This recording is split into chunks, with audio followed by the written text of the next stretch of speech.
Hello students, कैसे हैं आप सब।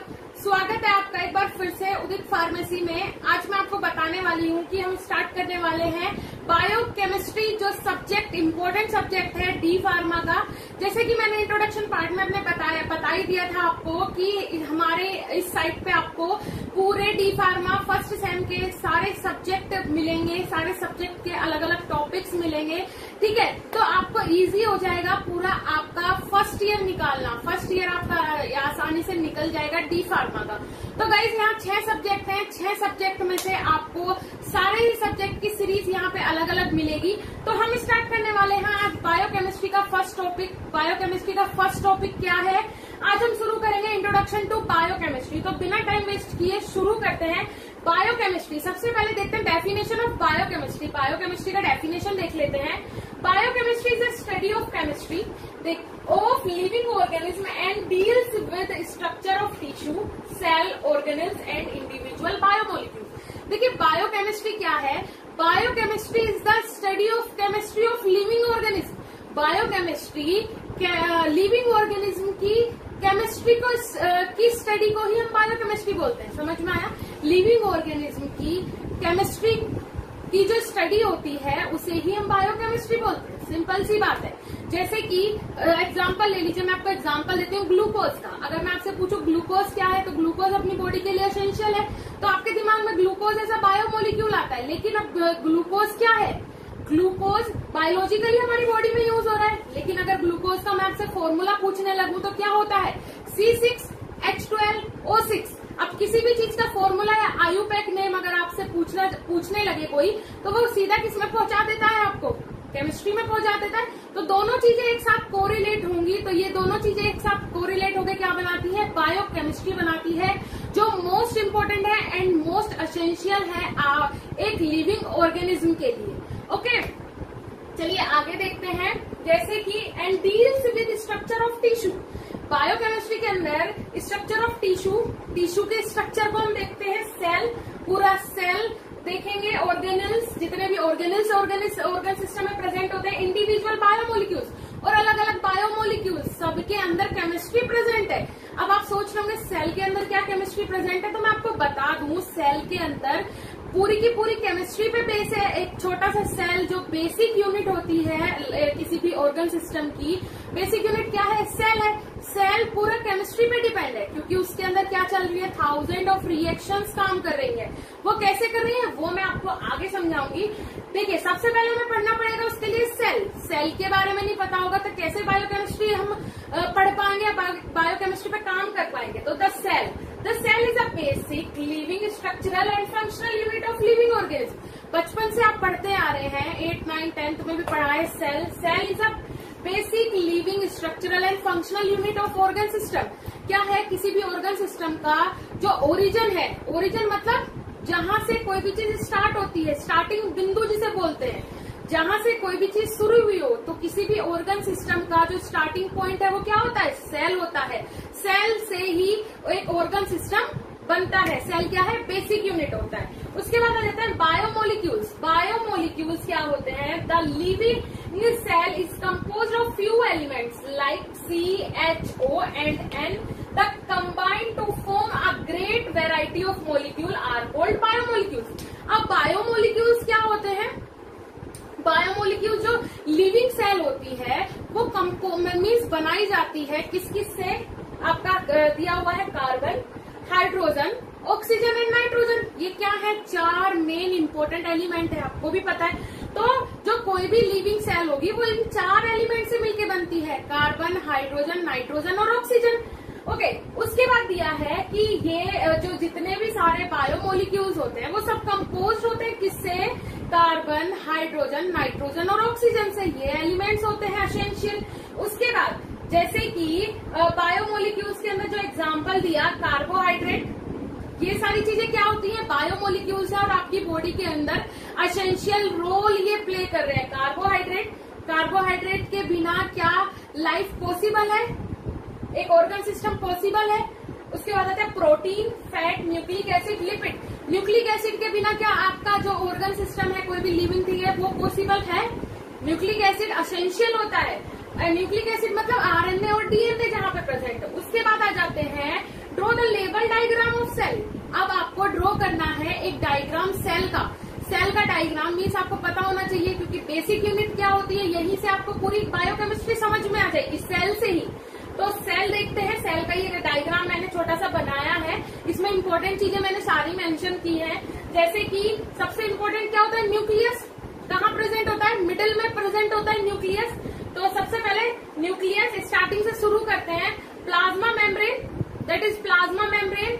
Mitochondria, what is mitochondria?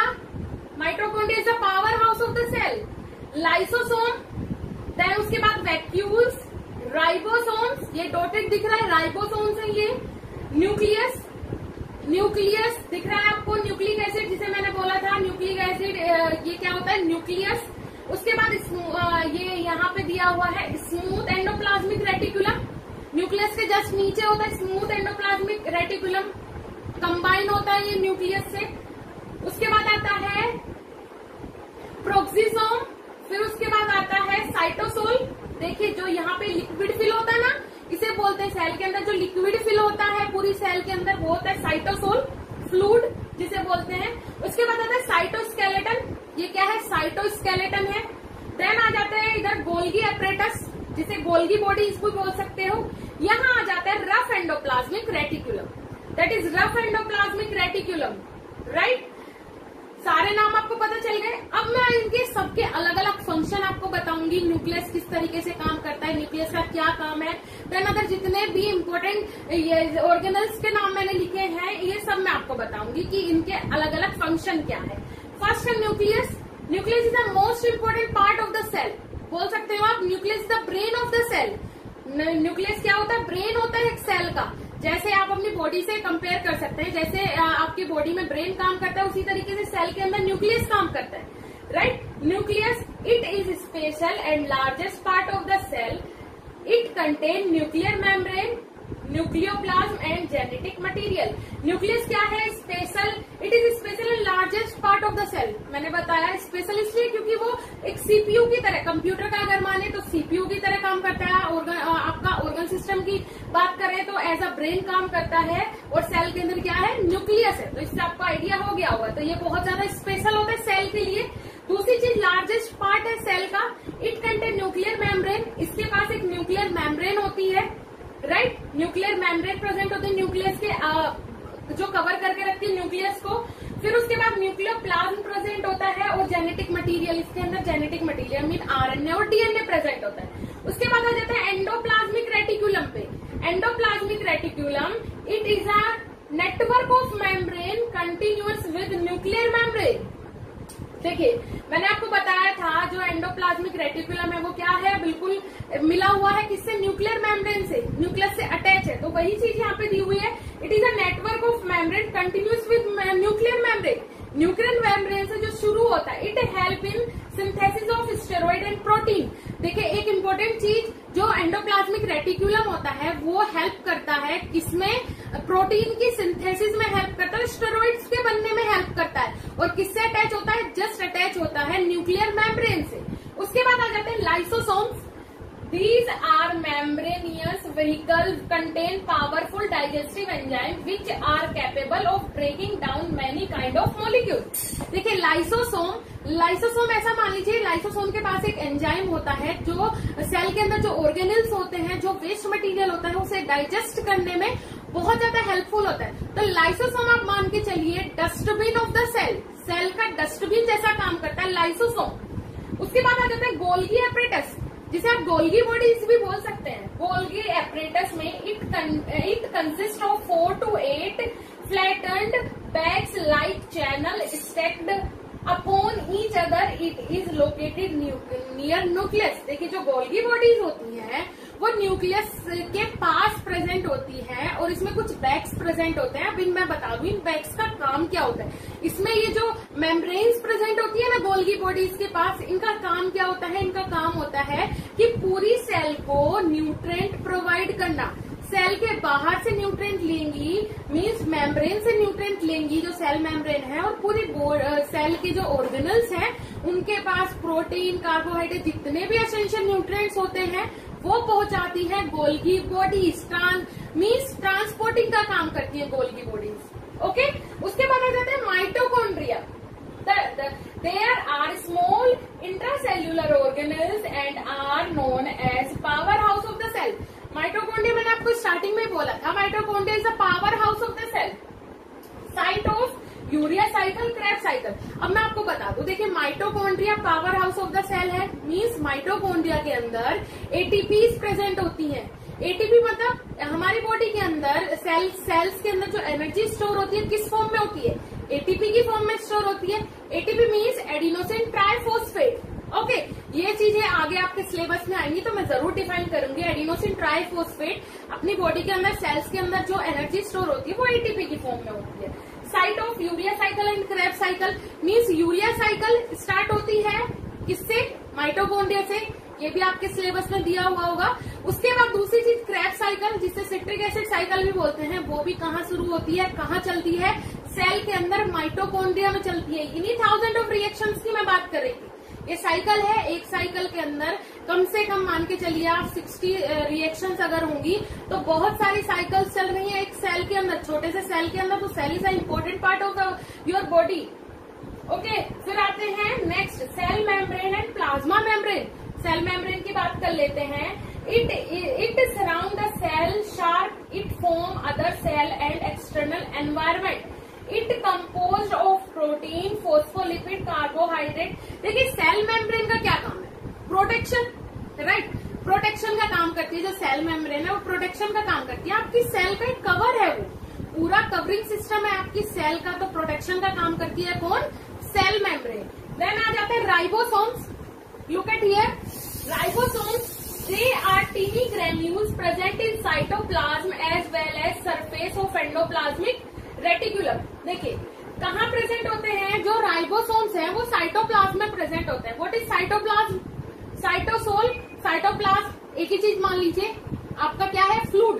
तो सेल के साइटोप्लाज्म में प्रेजेंट होते हैं राइबोसोम्स।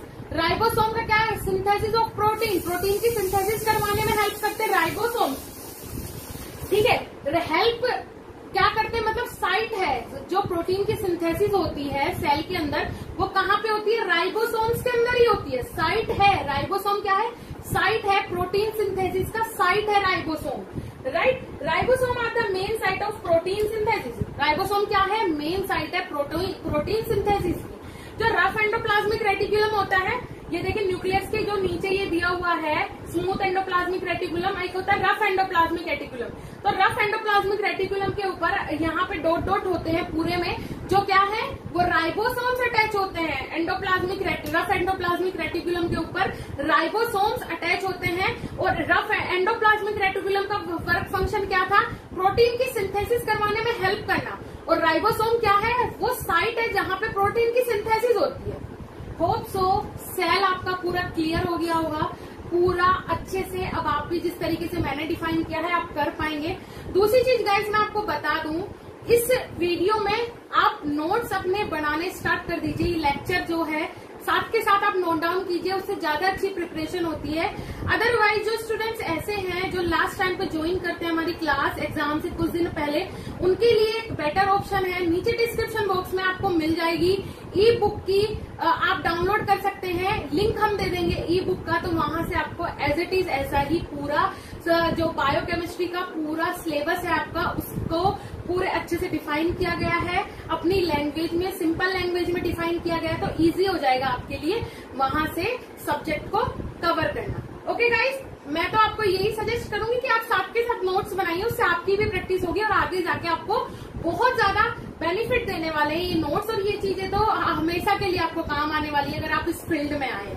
ओके गाइस, आज के लिए सिर्फ इतना ही। वीडियो आपको कैसी लगी नीचे कमेंट सेक्शन में कमेंट करके जरूर बताइएगा। Thank you so much for watching our video. मिलते हैं नेक्स्ट लेक्चर में, तब तक के लिए बाय।